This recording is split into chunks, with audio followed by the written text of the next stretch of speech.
Hola, ¿qué tal? Observando América Latina Piensa, presentado al público a partir de agosto de 2014, hice una pausa en la tercera entrega de este ciclo, llamada Campos Verdes del Plata. ¿Por qué? Se preguntarán. Muy simple. Muchos de los problemas ambientales que nos aquejan en la actualidad están ligados a esta cuestión, al modelo de los agronegocios, del desafío de enfrentar a la tecnología con los ciclos naturales, condicionado todo ello por la variable económica del lucro. Digamos, podemos decir que el agronegocio es un proceso que se viene dando de hace muchísimo tiempo, en el cual la producción agraria va perdiendo las características históricas que siempre ha tenido, ¿no?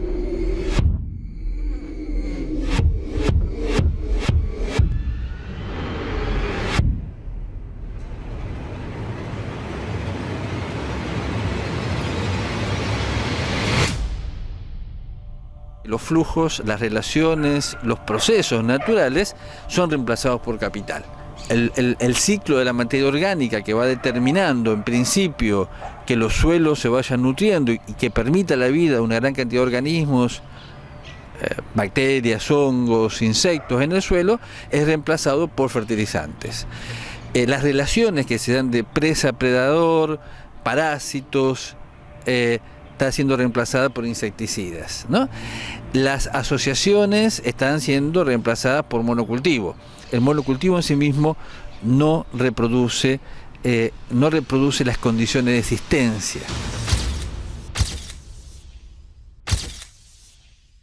Y esos monocultivos, al no ser sustentables, porque no reproducen las condiciones de existencia, demandan cada vez más aplicaciones de agrotóxicos, herbicidas, insecticidas, fungicidas y fertilizantes.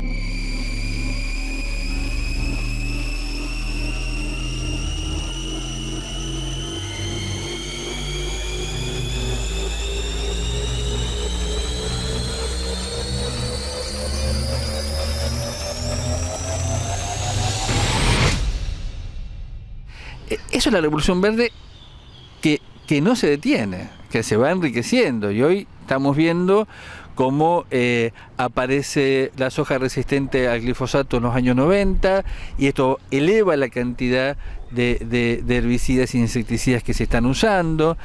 Y lo que es más importante, fíjate, hablamos de revolución verde, de agronegocios, hablamos del uso masivo de insecticidas y de herbicidas, es que esto tiene impacto.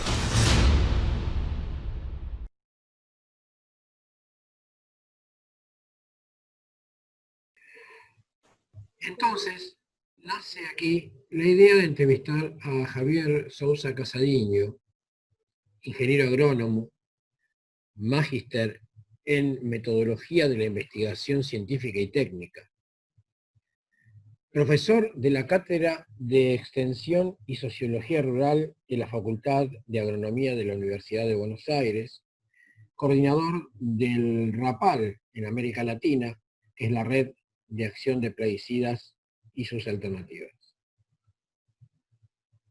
Aquí les presento la entrevista. El tema nuestro es así. Bueno, te tengo que presentar, porque si no tengo que hacer después toda una serie de edición para presentar al ingeniero agrónomo Javier Sousa, un compañero de camino, ¿no? De hace unos años ya nos conocemos, Javier. Y la idea es poner el tema, al menos en discusión, porque la ciencia, que se muestra a través de la educación como casi infalible, ¿sí?, aparece a la altura de este nivel de estudio de los chicos que están en este momento en la genética, ¿no? Y los chicos estudian genética, vos ves que se esfuerzan, y de la mano de la genética viene la modificación genética, y fundamentalmente aplicada a los cultivos. Y está asociado esto a un modelo agroindustrial y a un modelo de agronegocios. ¿Cómo ves la cuestión, no? Porque, a ver, yo veo un déficit de educación ambiental, ¿no? Donde todo el mundo el signo pesos y se olvida de todo lo demás. Coincido con vos. Eh, Primero, yo siempre cuento, ¿no? Y digo, yo hago ciencia, ¿no? Y vos también, muchos investigamos desde nuestros roles en la universidad, pero yo tengo una mirada muy crítica de la ciencia. Eh, Digo, estas cosas que fuimos aprendiendo en la facultad, la neutralidad de la ciencia, la objetividad de la ciencia, el juicio de pares, ¿no? Estas cosas que hemos estudiado nos estamos dando cuenta, no de ahora, sino desde muchos años, que bueno, tenemos que ponerla en discusión. Eh, Pensar juntos en estas cuestiones de la ciencia, eh, la genética, la transgénesis, los monocultivos, el uso de plaguicidas, ¿no? Son cuestiones que uno podría tomar aisladamente y explicarlas aisladamente. Los monocultivos son esto, la transgénesis es esto. Pero en nuestra realidad está claro, desde por lo menos en los años 90, de que todas se van imbricando, ¿no? O sea, si bien en Argentina venía un proceso de especialización agrícola ya en los años 60, ¿no? Lo que se llama la agriculturización, cada vez un paquete, una canasta más chica de productos, donde fueron quedando productos en el camino, ¿no? Pensemos el lino, el sorgo, la cebada, el centeno, más. Pensemos incluso el girasol, ¿no? O sea, los monocultivos, que a lo mejor nosotros hacemos hincapié en la soja, pero que en otros lugares tendrán que ver con los árboles exóticos, el tabaco. Esto se indica los monocultivos, el gran énfasis en los 90 con la soja transgénica. O sea, no podemos aislar monocultivos, soja transgénica. No podemos aislar que la soja transgénica es resistente al glifosato, por lo cual el gran avance del glifosato en los 90, que ya se venía usando en Argentina de los años 70. Este estilo de hacer siembra directa, yo siempre digo, la siembra directa es un estilo y se confunde, ¿no? Acá vemos el todo por las partes, ¿no? Digo, uno puede hacer siembra directa sin usar glifosato, se puede hacer siembra directa detrás de un abono verde, por ejemplo, de cebada o de avena. Y fíjate, todo se va imbricando, ¿no? Todo se va relacionando. Los monocultivos, la soja transgénica, este estilo particular de siembra directa con altas dosis de glifosato, la ciencia metida ahí, porque obviamente, para recrear condiciones para la transgénesis, que esto es interesante plantearlo, plantas que tienen un gen que naturalmente nunca hubiesen podido adquirir, para ser muy claro. La soja transgénica tiene genes de una bacteria del suelo, muy conocida por los horticultores porque es el gen de una bacteria del suelo que produce la hernia en las coles. En el caso del maíz transgénico, que tiene un gen del Bacillus thuringiensis, un gen que se extrae de bacterias, ¿no? Y fíjate, por más que hubiese estado en contacto, el maíz nunca hubiese podido tener ese gen, ¿no? Y se mete la ciencia, y se mete el afán de lucro, ¿no? Y ahí se nos mezcla todo. El afán de lucro de las empresas, la posibilidad de contratar científicos para investigar unas cosas y ocultar otras, el desarrollo de los monocultivos, el desarrollo de los monocultivos que requiere cada vez más fertilizantes y químicos. Cualquiera de nosotros que ahora pueda espiar por la ventana verá que la naturaleza siempre se expresa a partir de la diversidad biológica.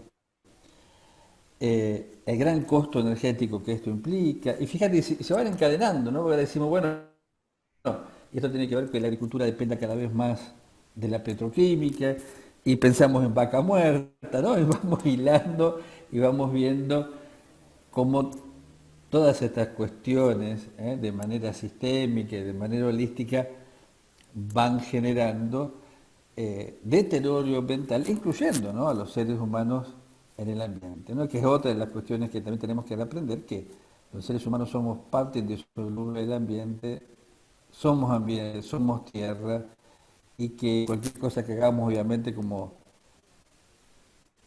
seres humanos, los primeros afectados, los más vulnerables, dentro de la naturaleza, somos nosotros.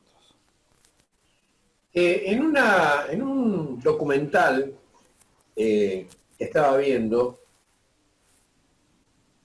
la pregunta es, o sea, vos hacías en ese documental, dabas cuenta del ciclo de la materia y hablabas de los fertilizantes y los agroquímicos, ¿no? O sea, el ciclo de la materia versus los fertilizantes y los agroquímicos.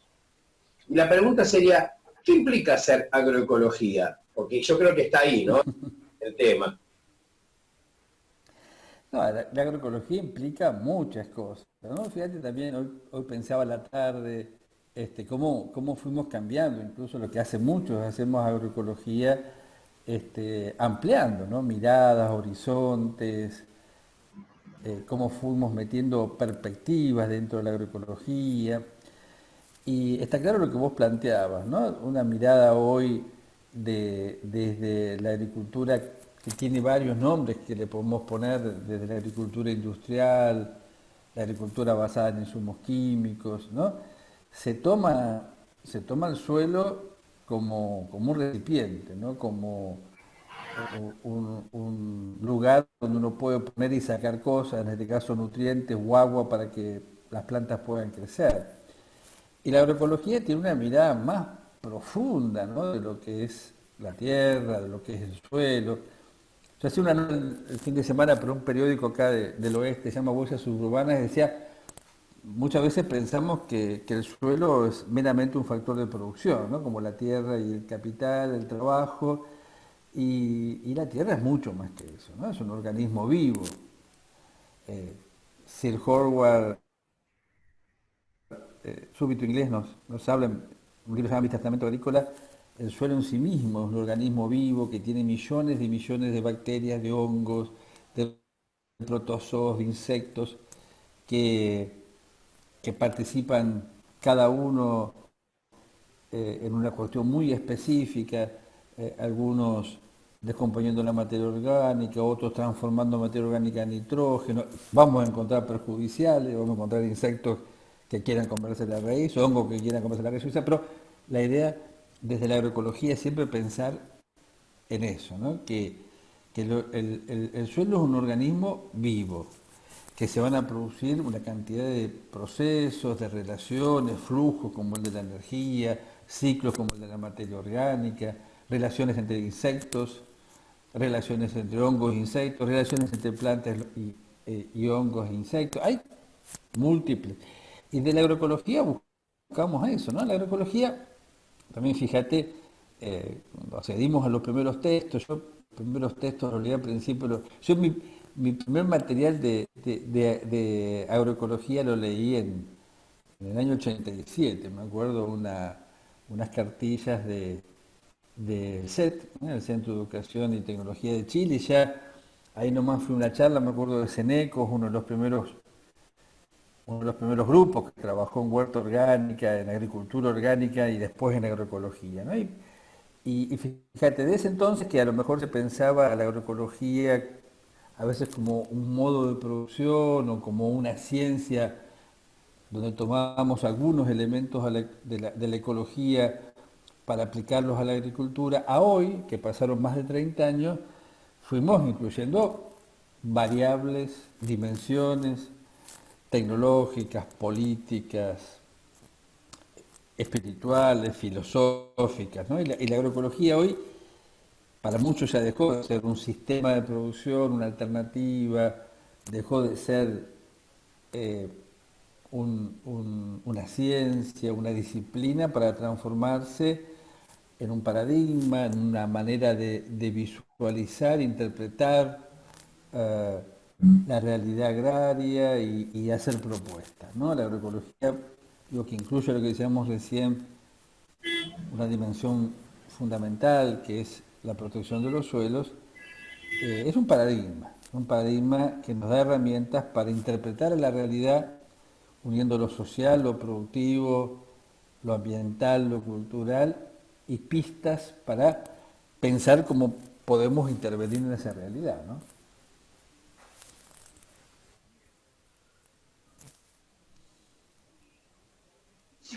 Puede dar la agroecología a la sociedad como para que la sociedad mire hacia la agroecología? Yo creo que tenemos que repensar, digo, fíjate, estamos viviendo un tiempo de la pandemia del coronavirus que cada uno lo está viviendo según las posibilidades que le da su edad, el entorno, su capacidad adquisitiva, sus gustos, su cultura, ¿no? Pero más allá de todo eso, la pandemia nos tiene que eh, permitir repensar a todos cómo surgen, digamos, cómo surge esta pandemia, cómo se expande un virus. Y ahí tenemos que analizar mucho cómo los seres humanos nos vinculamos, la sociedad en su conjunto, nos vinculamos con el ambiente, y digo, nos vinculamos con el ambiente desde la producción de alimentos, por ejemplo, el consumo de los alimentos, las formas de obtención de la energía, la construcción, el transporte. Y la sociedad nos tenemos que dar cuenta de alguna manera que tenemos que recomponer y ya profundamente los lazos con la naturaleza. Fíjate, la pandemia desnuda situaciones que a lo mejor permanecían invisibilizadas en relación a la producción de alimentos, ¿no? Darnos cuenta de dónde vienen nuestros alimentos, cada vez los alimentos se producen más lejos o con transportes que implican no solamente un alto costo, un alto costo energético, que después viene el cambio climático, desnuda las grandes dificultades de vincularlos entre consumidores y productores, desnuda las dificultades en los grandes mercados concentradores, ¿no? O sea, creo que la pandemia, por el lado de los alimentos, a todos nos está haciendo pensar, por lo menos un poco más, y deberíamos hacer un gran esfuerzo,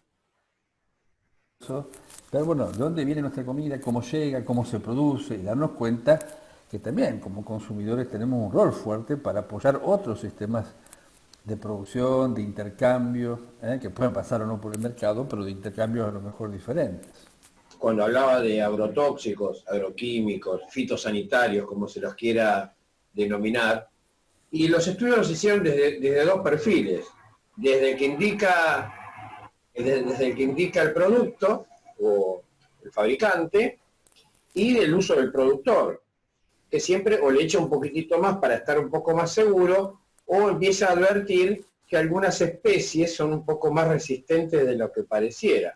¿A qué riesgos nos enfrentamos cuando se habla del uso indiscriminado de agrotóxicos?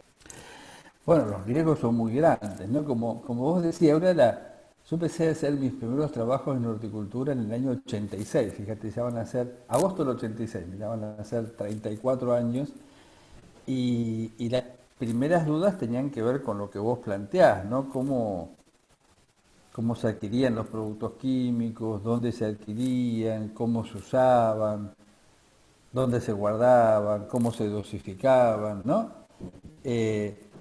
Si bien en ese primer trabajo que fue mi tesis de grado, no, yo la releo y la leo y hago menciones al tema agroquímico, no especifiqué mucho mi trabajo y sí ya al año empezamos a trabajar un poquitito más en el entorno agroquímicos y ahí empezamos a profundizar, ¿no? Desde, como vos planteabas, quién vende, y ahí tenemos el tema de el que asesora al productor finalmente es el que vende, la exposición que el productor tiene durante la compra, sobre todo muchas veces fraccionada, el almacenamiento, los grandes problemas de aplicación. Y ahí vemos estas dos cuestiones que vos planteás, que venimos registrando en investigaciones hace 30 años, ¿no? Desde el uso de productos extremadamente peligrosos, altamente tóxicos, que muchas veces están prohibidos en otros países. El tema de las dosis, ¿no? Que era mi pregunta y sigue siendo mi pregunta.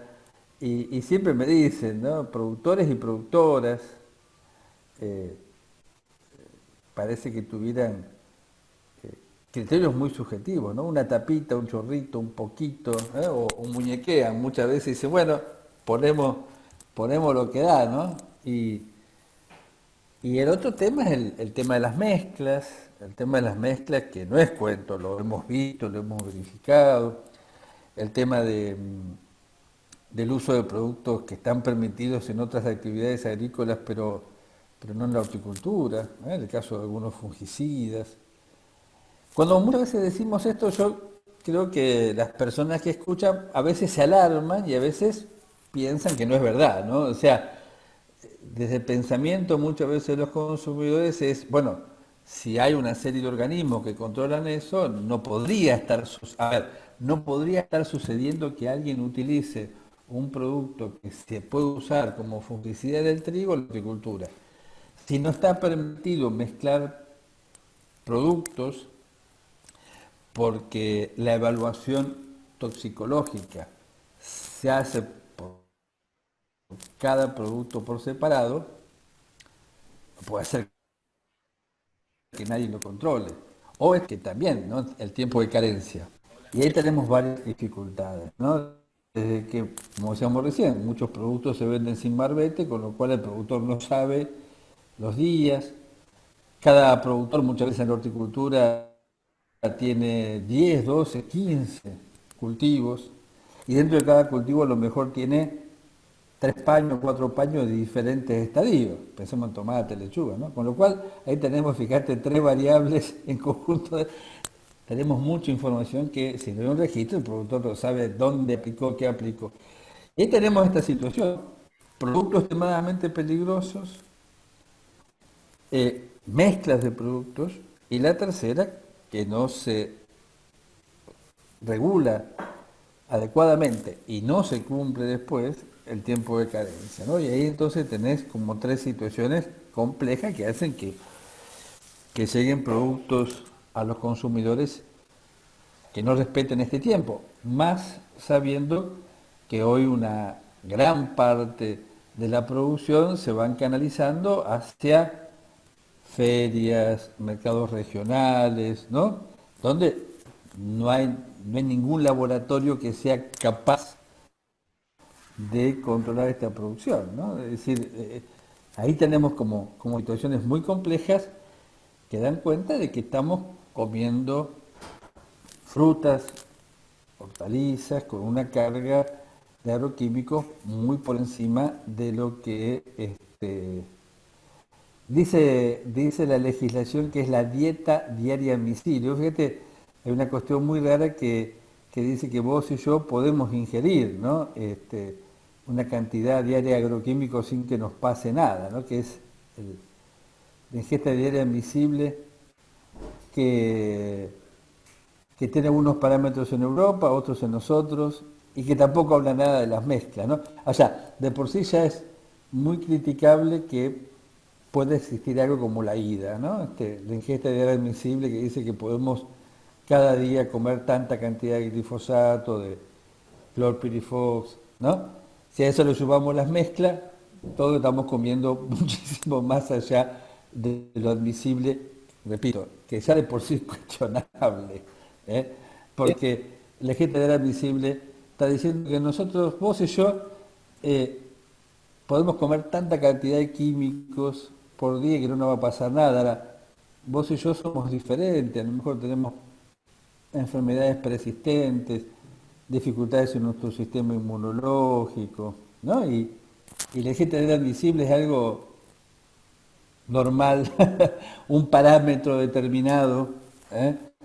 Donde no se tienen en cuenta una gran cantidad de realidades particulares de cada una de las personas. Repito, más allá de que en sí mismo el concepto es criticable, ¿no? La ciencia viene ya para acá. Está comprobado, y vos formás parte del RAPAL, ¿no? ¿Qué es y cómo funciona RAPAL? Bueno, RAPAL es una red de personas, instituciones que venimos trabajando hace ya. RAPAL se crea en el año 83. Venimos trabajando, yo estoy desde el año 97, estaba tratando de calcular, ¿no? Desde el año 97, desde distintos países de América Latina, articulados con, con otras regiones del mundo, ¿no?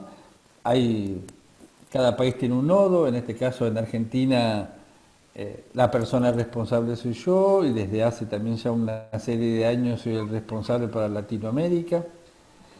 Y básicamente tratamos, de los grupos que participamos de RAPAL, de articular acciones, articular tareas de investigación, de difusión, de capacitación. Tratamos de, de edades en los territorios, que es lo que más nos lleva a tiempo, de investigación, de incidencia, por ejemplo, en torno, digo, desde lo que venimos haciendo en los últimos años, de incidencia en las autoridades para lograr una ley integral de plaguicidas, o en los territorios hacer capacitaciones, en instituciones, en comunidades, con productores, y tratamos de tener campañas en toda Latinoamérica. Por ejemplo, estamos trabajando con los plaguicidas altamente peligrosos. Todos los plaguicidas son peligrosos, pero estamos intentando trabajar una categoría de aquellos plaguicidas que pueden considerarse más peligrosos. Repito, todos son peligrosos. Estos son más peligrosos por el efecto irreversible en la salud, por ser perturbadores endocrinos o porque afectan y mucho la vida de las abejas, otros porque tienen la capacidad de bioacumularse. Entonces, en toda Latinoamérica estamos trabajando para tratar de prohibir estos productos. Y también desde RAPAL, RAPAL, que es la Red Nacional de Plaguicidas de América Latina, coordinamos acciones con los centros regionales que están en África, en Asia, en Europa, en Estados Unidos, que es PAN Norteamérica, y tener también entre todos una mirada conjunta de acciones. Por ejemplo, en los tratados internacionales que regulan el uso de plaguicidas, Convenio de Estocolmo, de Rotterdam, SAICOM, que es una estrategia internacional para el manejo de sustancias químicas. Entonces tratamos de actuar a nivel, que es lo que más me gusta a mí, a nivel de las comunidades. Por un lado, tiene una mirada crítica de los sistemas de producción basados en plaguicidas y transgénicos y teniendo una mirada más integral respecto a la agroecología, ¿no?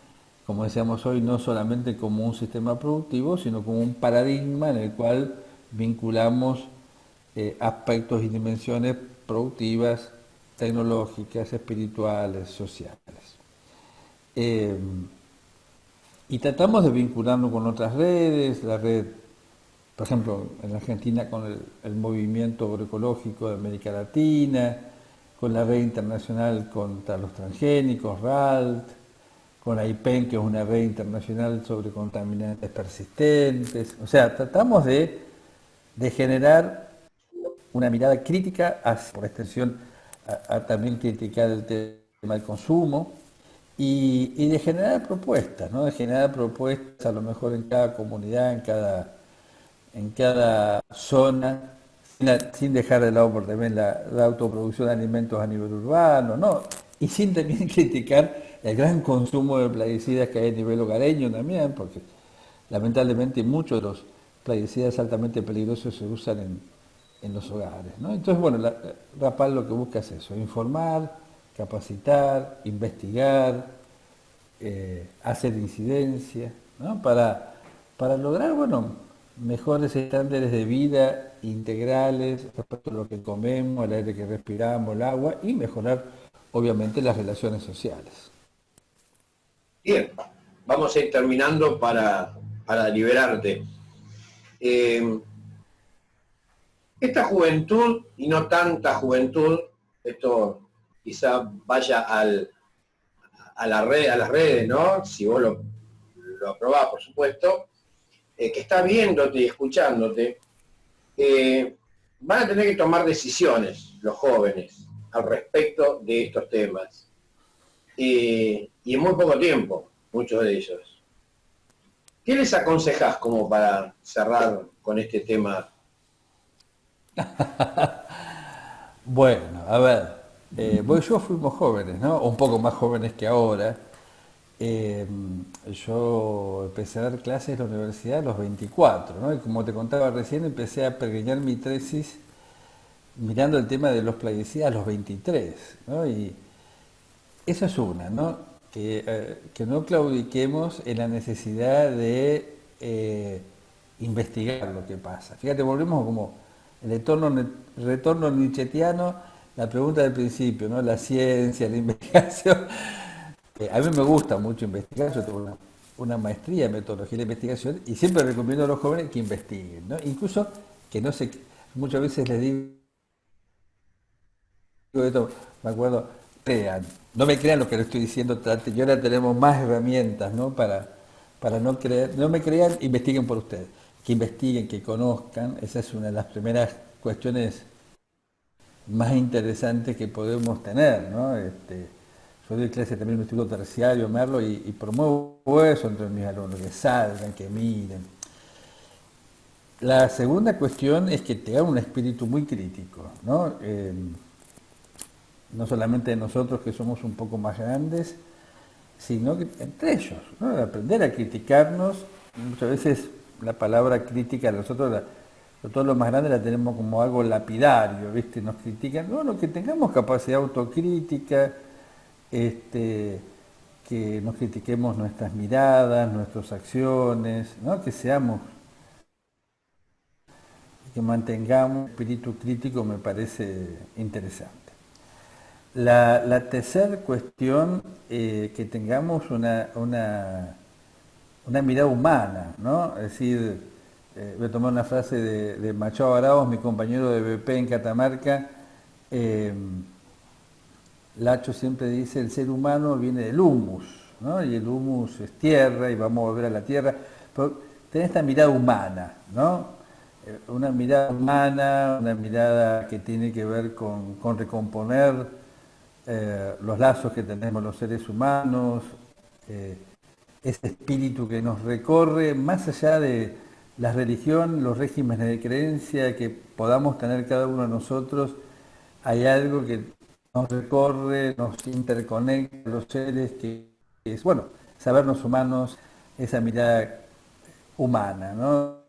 Crítica humana. Y la cuestión que yo trato siempre de llegar a mis alumnos, con esto decíamos recién, ¿no? De ser inquietos, investigar, conocer. La segunda, la de criticarnos, tener una mirada humana, espiritual de la vida, es proponer y hacer, ¿no? Y le contaba desde la red de plaguicida, intentamos siempre criticar y hacer, y eso está bueno, ¿no? Cómo llevamos adelante nuestras ideas, como decíamos recién, la mirada de la agroecología, si tomamos algo específico, no es necesario que le hagamos un campo de 300 hectáreas, 200, 100, la podemos tener en nuestro barrio, nuestra cuadra, ¿no? ¿Te acordás cuando vos y yo éramos chicos decíamos, hay que ir a África a ayudar a toda la gente, ¿no? Y si no tenemos lamentablemente que ir muy lejos, salir nuestra casa, nuestro barrio, más en esta época de pandemia, luego tenemos que tener esta mirada de hacer, ¿no? De concreta, de salir de nuestro encierro, que muchas veces es un encierro mental, y encontrarnos con otros y llevar propuestas que tendrán que ver, ¿no?, con el reciclaje, con el consumo, con la producción de alimentos, con el transporte, con los mercados. Digo, estas cuestiones del hacer me parecen importantes. No solamente por la pandemia, sino por las pospandemia, el cambio climático. Vamos a tener que replantearnos muchas cosas del vínculo con la naturaleza y del vínculo entre nosotros. Pero pensar esto, ¿no? Digo, tenemos que ser inquietos, cuestionarnos, criticarnos, pero tener una mirada me parece más humana, más espiritual, más vincular, ¿no? Donde nos podamos reconocer y volvamos a tener sentimientos compartidos. Y la otra cuestión es esta del hacer, ¿no? No quedarnos en una crítica, ni esperar que otros vuelvan a resolver las situaciones, ni pensar a lo mejor que para actuar tenemos que ir muy lejos, nuestra casa, nuestra cuadra, nuestro barrio, el país, el mundo, pero actuar para modificar de alguna manera las situaciones en las cuales estamos inmersos hoy, ¿no? Menuda tarea les queda a los jóvenes. Creo que a los que son un poco más grandes nos tocó descifrar algunas cosas, rediscutir otras. A vos y a mí nos habrá tocado hacer una crítica fuerte a la Revolución Verde, darnos cuenta que muchas cosas que nos habían contado, explicitado, explicado y que nos hicieron estudiar no eran tan ciertas como nos parecían.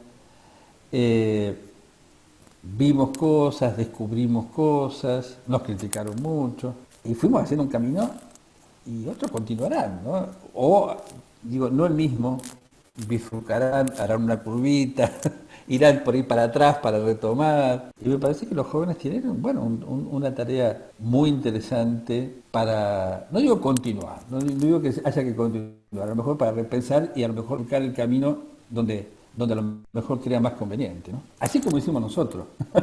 Digo, más allá de los saberes, más allá de las disciplinas que hemos tomado, no seguimos el camino tal cual venían haciendo, yo por lo menos, ¿no? Digo, bifurqué para allá, me corrí para el otro lado, fui para atrás, hice un salto, crucé un río. No, digo, a todos nos pasa más o menos eso y a los jóvenes les va a seguir pasando también, ¿no? Se cierre a esta entrevista, Javier. Te agradezco muchísimo este tiempo que nos brindaste a todos nosotros y bueno, creo que en otra oportunidad, como siempre, ¿no? Te voy a seguir invitando constantemente. No hay ningún problema.